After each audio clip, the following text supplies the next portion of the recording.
Hello, thank you for stopping by the channel. I wanted to go through my pickup bin, I want to get some of this stuff cataloged, and I want to get some of this stuff played.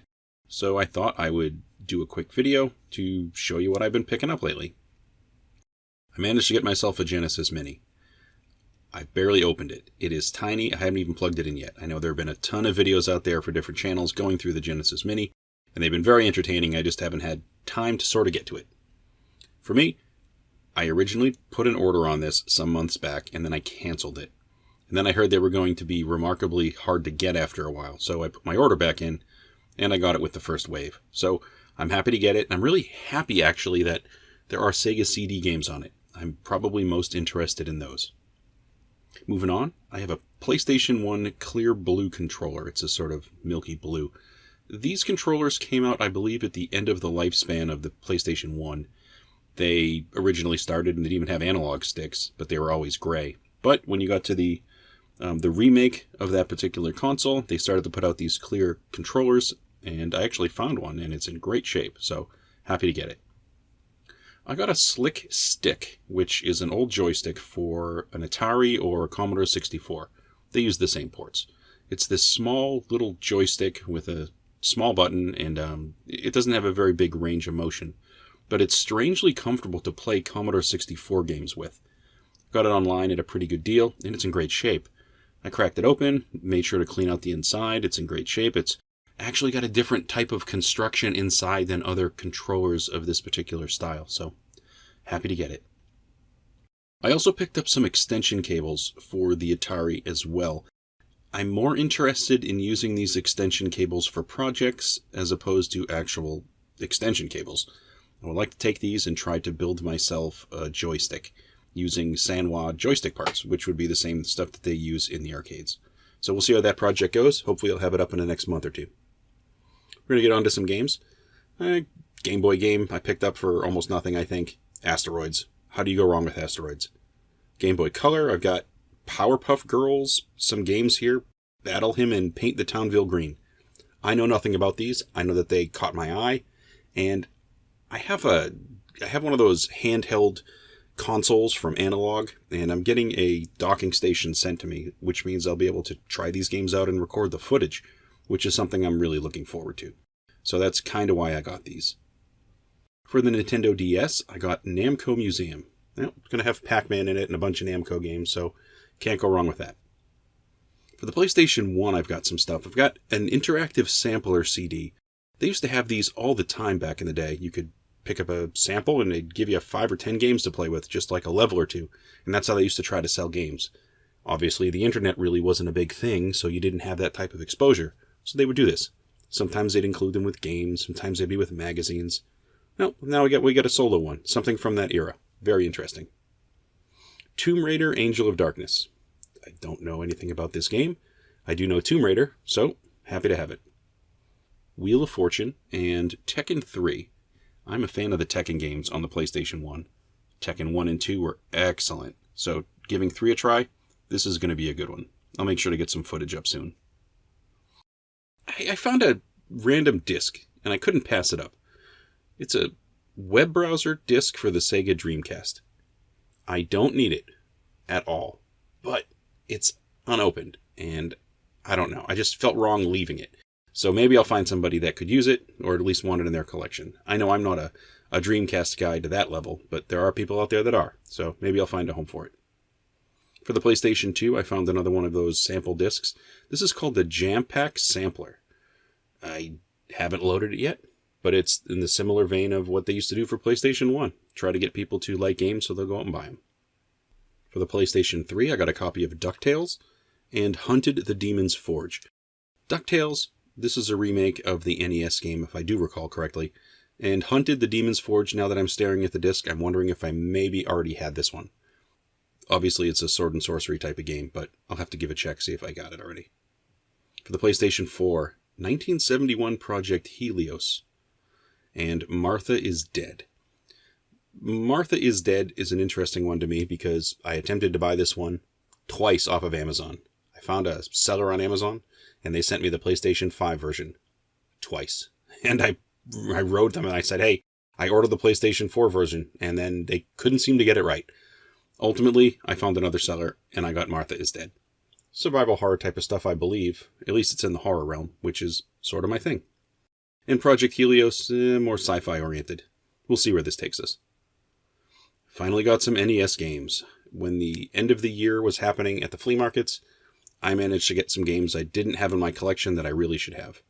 Super Mario Bros. 3. Yeah, I didn't have it. Now I do. Mighty Bomb Shack. Got myself a copy of Paperboy, and I didn't have Paperboy. Very happy to get it. And Quattro Adventure. Can't say I know much about it. For the Super NES, I got myself a copy of Paperboy 2. Now, when I bought this, I really wasn't paying attention. I thought I was buying Paperboy 1 for the Super NES. Turns out I was buying Paperboy 2, which I already had. So now I got a duplicate going into the trade pile. I did find Super Mario World, which I didn't have, and Street Fighter 2 Turbo for the Super Famicom. My Super Famicom collection's getting pretty good. I think I got 10 or 15 games in there, and they're all games that are playable even with the Japanese language. So, Street Fighter type games, a couple of brawlers, that sort of stuff. I'm not sure if there are too many more I'm going to find in this particular category.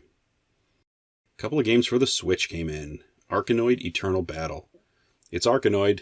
It's a classic. You gotta love it. I also found Star Wars Pinball. I've had a lot of good luck with pinball games lately, so to get a used copy of Star Wars Pinball, this thing is like a whole list of tables, so I'm very interested in getting this one looked at. I also got Blood Rain Revamped and Blood Rain Revamped 2. Never played these in the past, but I know they were really popular, and Switch was getting versions. I figured it was worth a swing.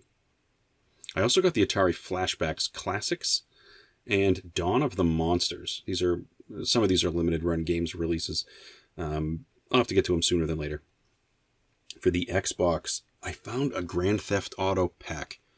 It has 2 games in it. It's got Grand Theft Auto 3 and Vice City. I didn't even know these existed for the Xbox.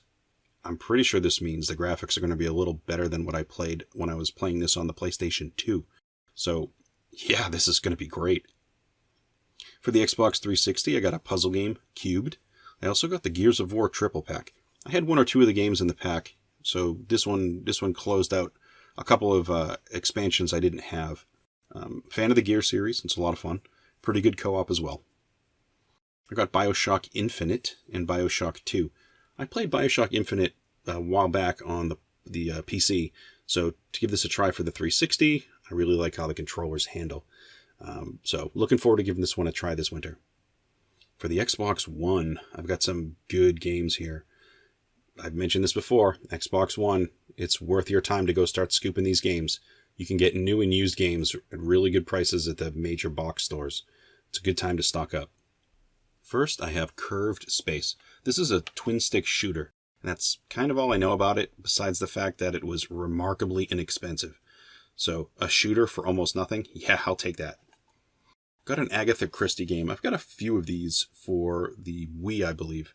This is Agatha Christie Hercule Poirot, The First Cases. I don't know if I pronounced that correctly. Never seen those words before. Here we are. Just sort of a 3D adventure game, really. I'm sure it's not going to be swords and sorcery or that action-packed, but these sort of puzzle games are usually pretty interesting. Got a game called Foreclosed. This appears to be a comic-ish type of game. I'm guessing it's a first-person. I'm not sure. I haven't loaded it yet, but it's got an interesting art style. Batman: The Telltale Series. I don't think Telltale Games exists anymore, but they made cartoon, choose-your-own-adventure type of games. And this is the company that did the Walking Dead games. It's alright. So, Batman, cartoon, you get to play a hero. Sounds like good stuff to me. Finally got myself a copy of Resident Evil Village. I think this rounds out my Resident Evil collection. I've probably got all the games now. This one is remarkably well received, and I've been seeing commercials for the updates that have just come out recently. They look great. So, this is one of my winter projects, is to get through this game. I also finally got myself a copy of Judgment. I'm not exactly sure the style of this game. It's a puzzle adventure-ish type of game to some extent. You're trying to uncover a mystery, I believe. But I've had this on my wish list for a long time now. So to pick it up at a good price, that's what I'm looking for. I also have a few basic PC games here. Pacific Storm, never played it before. To Serve and Command, looks like another military-style game. And then I found myself, for free, a disc copy of Duke Nukem. Excellent. It's been a long time since I've played this game.